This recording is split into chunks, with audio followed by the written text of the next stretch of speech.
It's gold. What's up everyone, welcome back to my series on creating a sci-fi weapon for VR games. In our last episode, we focused on creating reference. We also focused on asking some questions that would sort of create this narration or backstory for the weapon, which then we used to help create a sketch where I got my thoughts out on my iPad and I just kind of created a kind of concept sketch of what the weapon's gonna look like. Now we get to move on to the next part where we actually get to create some things in 3D. And so that's what we're gonna be doing today. So the first thing we're gonna do in this episode is create the blockout. I just wanna create some forms in the proper scale with the right proportions in Cinema 4D, and then... I can't believe you're using my mug. This is devastating. No, this is my mug. Oh, okay. There's gonna be some good fun. There's some high quality content here. High quality content. Okay, so in this episode, I'm gonna focus on creating the blockout and the high poly model. So what do I mean by these terms? So the blockout is mainly just to get the basic shape and silhouettes of the weapon in 3D space so that I can then make sure that it's proportionately correct and the overall form from a basic silhouette standpoint looks correct. And I'm also going to use it a bit as a guideline when I start creating the components one piece at a time for the high poly model. So what do I mean by high poly model? In a game, when making a game, especially a VR game, resources are very scarce. Every item on the screen not only has to be rendered in good, reasonable quality, but because you're dealing with VR, which has a specific set of requirements to make things believable and seamless and smooth so that it's not very disorienting or not believable for the person in VR, you have to make sure everything gets to a specific standard. Having said that, in the games industry, there's a very useful pipeline in which you can create something that has lots of detail but fake it in a way so that you're really using low poly geometry or something that does not have a very dense mesh, and you can bake all of those high poly details into texture maps. And that way you sort of fake that detail in something like the normal map or a bump map to give the illusion that you have a lot more detail than what's actually being rendered or created in 3D. So what's nice is, for this pipeline, I can focus on creating whatever it is I want, get my thoughts out into 3D space, just like I did with the paper and pencil, as it were, and just not worry about poly count, not worry about how much detail or the topology I'm putting into this weapon. So this frees me up to do whatever I want. Wouldn't that be nice? We're giddy this morning. Your mug matches your hat and your hoodie. I'm color coordinated today. At first. So this frees me up to use whatever programs I want to and not feel restricted by the topology or how much poly count I'm using, and just basically run free and just build the thing in 3D first. I hope this all makes sense if I string it all together. Probably not. I probably I need more of this is really what I need. Actually, I think you've had too much coffee. That's the problem here. Never too much. So once I've created this high poly model, I can then use a process which is called baking, where I transfer all of that high poly detail into a bunch of maps. Once I've UV'd this lower poly version, I can use these tricks to fake that detail. And you can bet we're going to be going into that in another video. It's worth mentioning that for film or creating assets that aren't going to be rendered in real time, you don't necessarily need a low poly version. I mean, it might be nice, things might render quicker, but unless you're really focusing on animating something in a particular way, you don't need to worry too much about that topology. Although the jury's still out on that, so there might be a war in the comments because of this. But I would say for right now, because we're working on this portfolio piece, I'm working on two things mainly. Pushing the boundaries of what I know how to do, and also creating something awesome. All right, so the first thing I want to do is make sure that I get my proportions right. So I'm splitting off a hand from the Unreal Engine 4 mannequin, And I'm doing that because I know that that's the hand that we will see in VR, and I want to make sure everything matches up, especially when it comes to the trigger and palm rest section of the weapon. So I'm just taking a cube there, blocking it out, and I'm looking at my reference. I've got my reference on the other screen, and I just want to make sure that I'm using that as a guide. I want the overall shapes and silhouette of this blockout to match what it is that I was sketching out. And that's exactly what it is. I'm not doing a one-to-one here. I don't want to import the image as a background and then model on top of it. I really just want to keep it in my brain and know what I was going for when I was sketching it out. And then just using some very simple box modeling techniques to just create that silhouette so I can get the size and overall shape of this weapon into 3D so that I can then make sure that it's exactly the right proportions and size that I'm looking for. So I'm just using a bool now to cut out the part where the fingers go in with the trigger. I will say for this blockout part of the process, this was probably the trickiest part for me. It really needs to look like a hand will fit holding the gun and that the finger will reach the trigger and that everything kind of goes together. And once I get that set up, then I can build the rest of the weapon around this proportionately. And that's why I have that hand there, and you can see it's grabbing the grip.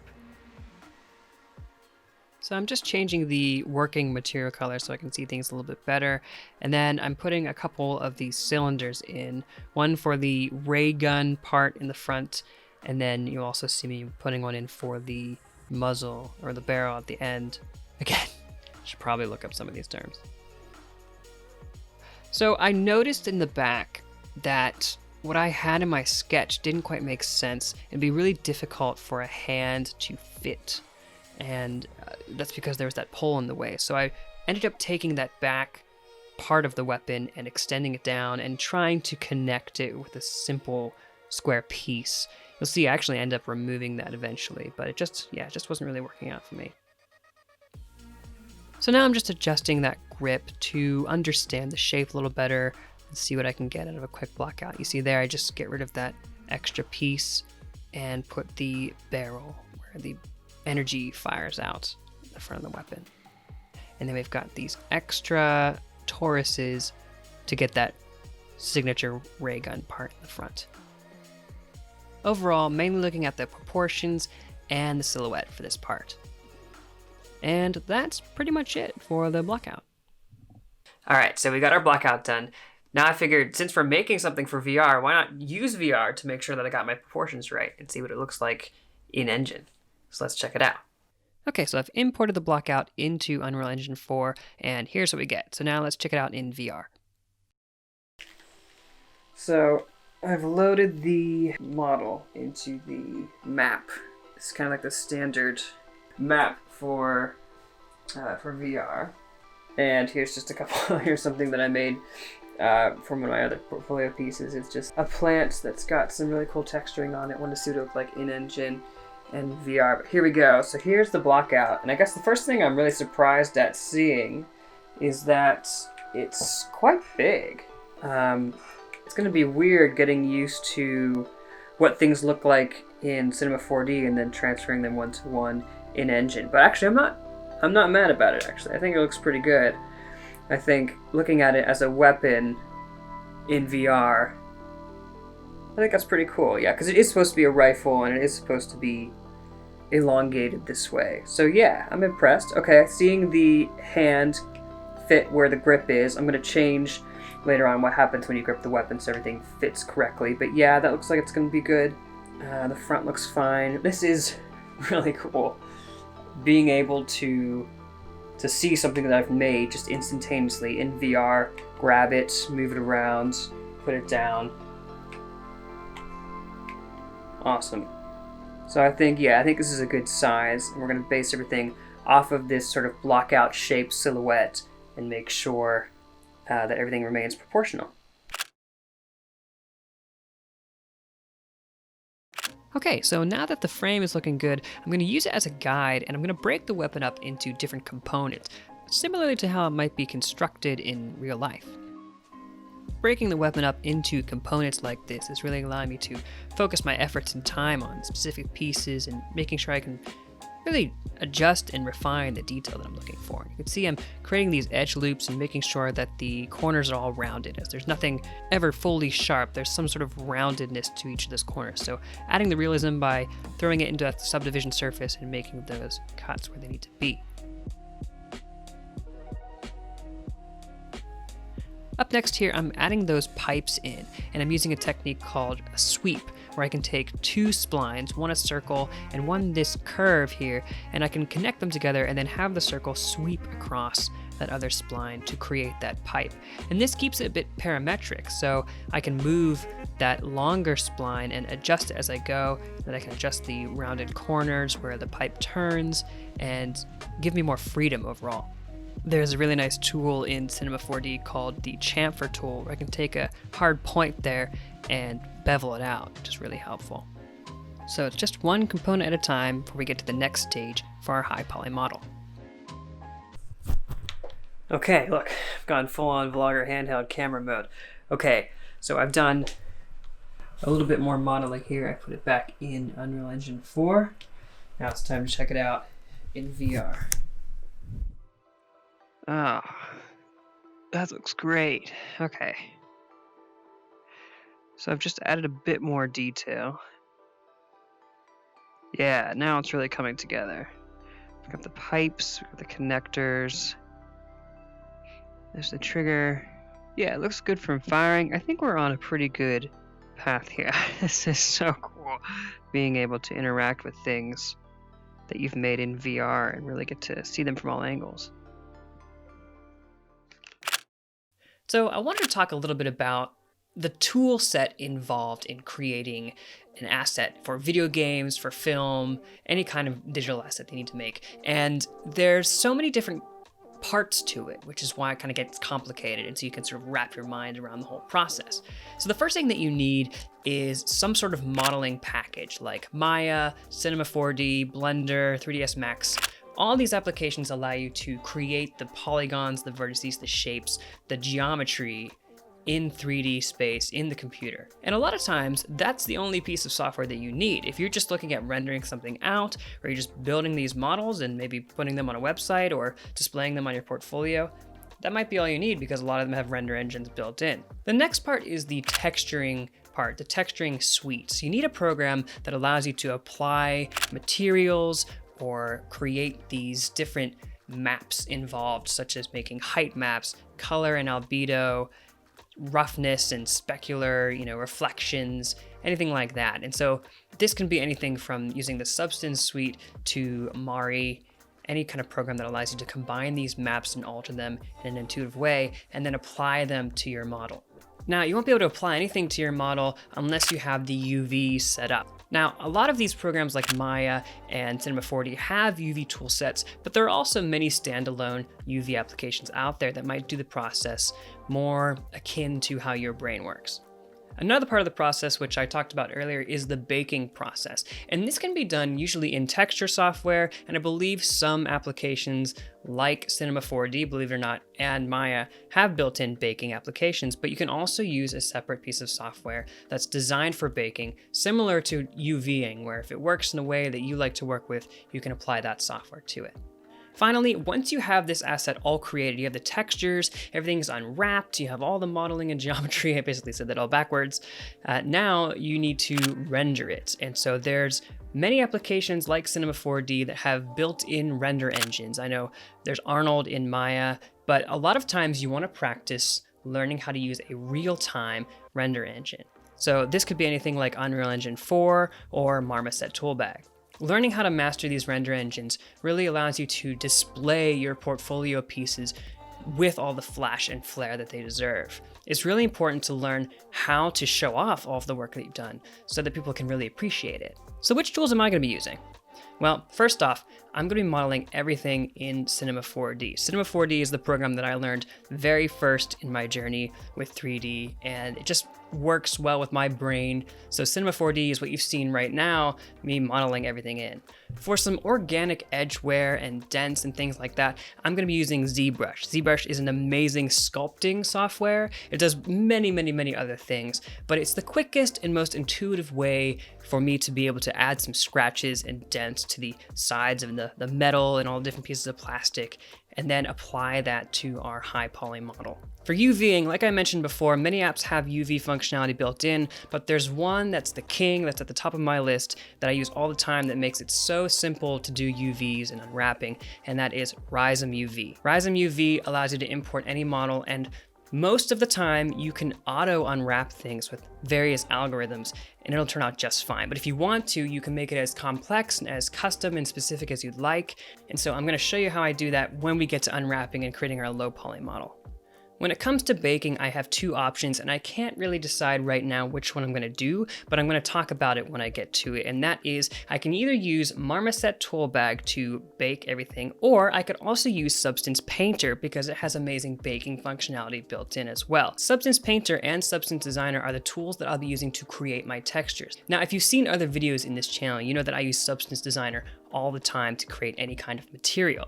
And so I'm going to be doing that for this specific piece and also apply those materials to the model using Substance Painter. It's definitely my most favorite part of the process, and it's why I'm a texture artist. I'm going to be using a couple different render engines for this piece for various reasons, and it's mainly because a lot of these render engines have different uses, feels, and applications in the process. I'm going to be looking at it mainly using Unreal Engine 4, which is how I'm going to view things in VR. But I'm also going to use Marmoset Tool Bag because it's a quick way to get an idea of how and render engines like Unreal Engine 4 are going to respond to certain shaders with reflection, with lighting, and it does it all in real time, and it looks great. And you can also render out a bunch of good progress screenshots along the way. It's a great way to figure out if an asset's going to work well in a real-time render engine, like in games. For the high quality, high polished renders, I'm going to be using a render engine called Redshift. Now, Redshifts fast. It works with the GPU to render things very quickly. You can really dial in your quality settings and speed. And personally, I think Redshift is great for that high quality cinematic result. It's important to know when and where to use these specific render engines for what purpose. So again, I'm going to be using mostly all of this in Unreal Engine 4 because it's mainly going to be viewed in VR as you use the weapon. But then for the cinematic stuff and for testing purposes, I'm going to use Redshift and Marmoset Tool Bag. So I've done a lot of what's called hard surface modeling, where I create a bunch of these hard, sharp surfaces. However, the next part is to add a bit more organic life to the asset, where it's been used in the real world, therefore you're going to have accidents like scrapes and bumps, and things are going to fall off, and it's going to look used. And I think the best way for me to do that is to use ZBrush, which is an amazing sculpting program. And let's take it in there now and see what we can do with it. Okay, so in ZBrush, I've dynameshed this particular component to add a bunch more resolution. I'm just sculpting in some bumps and edge wear, some organic effects, and you can see I'm just going through each component, adding a bit of these defects and things that happen over time to really bring this piece to life. There's so many ways to add this kind of detail to a mesh, but sculpting is one of the freeing, organic, really just fun ways to go about doing it. So going through each component, dynameshing it, and then using the Z plugin called Decimation Master, which lets me keep the sculpted bits high resolution, but then everything else that's flat is low poly. And we're going to bake in all this detail into our normal map a bit later. All right, so we've finished our high poly model. Want to see it? Let's check it out.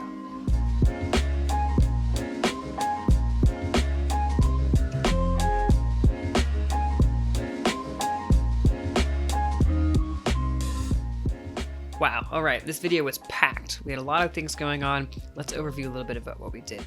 So first off, for our model, we created a block out where we viewed the silhouette and we used it as a structure to build all of our components. And it was great because we got to test it out in VR and see what the proportions looked like, which I think is such an awesome thing that we can now do, where we can build something in 3D and then almost virtually create it and make it out of thin air and be able to move it around and see it from every angle, which is awesome. So then we created those components and we used subdivision modeling or hard surface modeling, where we went into Cinema 4D and we created each of those components and added a bunch of detail, and I could focus on each of those pieces, put them together to build the overall weapon. Then after that, I added some organic imperfections in ZBrush by sculpting out little nicks and scratches and bumps in what happens when you use something metal or metallic over a long period of time. I think it's been interesting in this part of the process for me because I'm deciding where I want to put my detail. There's so many different ways to go about it, and for this personal project, I kind of want to play both fields. One field is that you just add all of your texture into the model itself using geometry, sculpt in all those details, all those scratches, and then bake that into the low poly mesh, which we're going to do soon. The other field is do all that in texturing, and I think I'm going to do both. So I put a little bit of the detail using ZBrush, but then I'm going to put a lot more detail into the height and bump and the roughness in the texturing phase. So you get both, which is kind of cool. And we get to see how that comes out later on. If this video series is already done, you already know what it looks like, but I don't know what it looks like right now. So I'm excited to see it. We also talked about the tools involved in this game asset creation pipeline, where I kind of outlined the steps, but also the tools that you can use to complete those steps. And it's really cool that you have all these different pieces of technology focused on a specific task to allow you to do the things that we love to do, which is make assets for games. In the next episode, we are going to focus on the parts that are kind of tricky. I would say it's probably the trickiest part of the process, but probably the most important because it sets you up for the rest of this assets creation life cycle, which really is we're going to make the low poly model, which is the real geometry that's going to be used in game, and we're going to create the UVs, which is maybe not the most fun part of the process, especially for me, but it's one of the ones that I need to learn the most about. And if you set up your UVs correctly, it can make it so much easier in the texturing process. So we're going to cover all that, all the tools involved in the next video. So that's all we got today. If you like this video, hit the thumbs up. It lets me know that you really enjoyed watching this kind of content and that you'd like to see more. And if you do have any questions, please leave a comment down below. I'd love to get back to you and answer it to the best that I can. If you want to see more videos from me, including an awesome new tutorial that's coming out very soon related to this project, hit subscribe and hit the bell to be notified when I post new videos. That's it for now. I'm Jeremy Seiner, and thank you all so much for watching. I'll see you in the next video.